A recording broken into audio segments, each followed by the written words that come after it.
দেৰগাঁও দয়ঙীয়া গোৱালগাঁৱৰ সন্দীপ বৰুৱাৰ সফলতা সমৰকলাৰ ৰাষ্ট্ৰীয় পৰ্যায়ত সফলতা অৰ্জন কৰিছে যুৱকজনে। অন্ধ্ৰপ্ৰদেশৰ বিশাখাপট্টনমত অনুষ্ঠিত হৈছিল 9th ইণ্টাৰনেশ্যনেল কেৰাটে চেম্পিয়নশ্বিপ আৰু কুমেটিৰ সোণৰ পদক আৰু কাটাত ব্ৰঞ্জৰ পদক লাভ কৰিবলৈ সক্ষম হৈছিল বৰুৱাই। অতি দৰিদ্ৰ পৰিয়ালৰ যুৱকজনৰ এই সফলতাত যেন এতিয়া উৎফুল্লিত হৈ পৰিছে স্থানীয় ৰাইজ।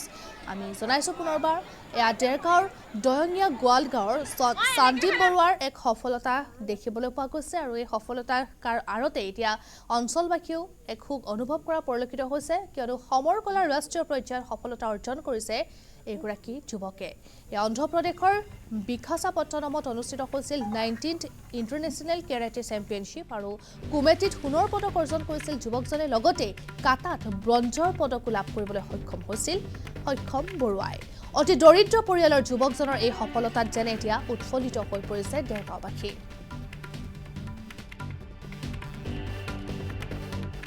মই ইলাইট স্পৰ্টছ একাডেমি খেলোঁ।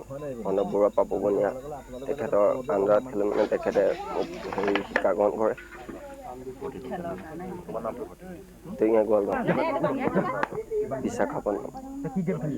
হয়, মই আপোনাৰ ফাইটিঙত আপোনাৰ ফাৰ্ষ্ট পাইছোঁ আৰু কাটাত আপোনাৰ হেৰি পাইছোঁ, থাৰ্ড পাইছোঁ। কাৰাটে হয়। ঘৰত মা, পাপা, ককা, আইতা, ভাইটি, মই।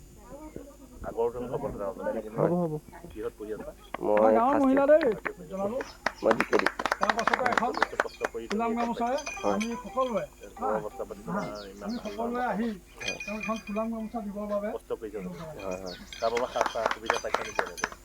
তেনেকে ইনানী ছাৰে কয় তেনেকে ঘৰ নমস্কাৰ, সন্তান সন্দীপ বৰুৱা। তেওঁ আমাৰ ভাগ্যৱান বুলি কৈছোঁ। তেওঁ প্ৰতিটো সময়ত প্ৰতিটো খোজত তেওঁ যিখিনি আমাৰ কাৰণে কৰিছে, মই ভাবোঁ ইয়াতকৈ মোৰ সৌভাগ্য নহয়।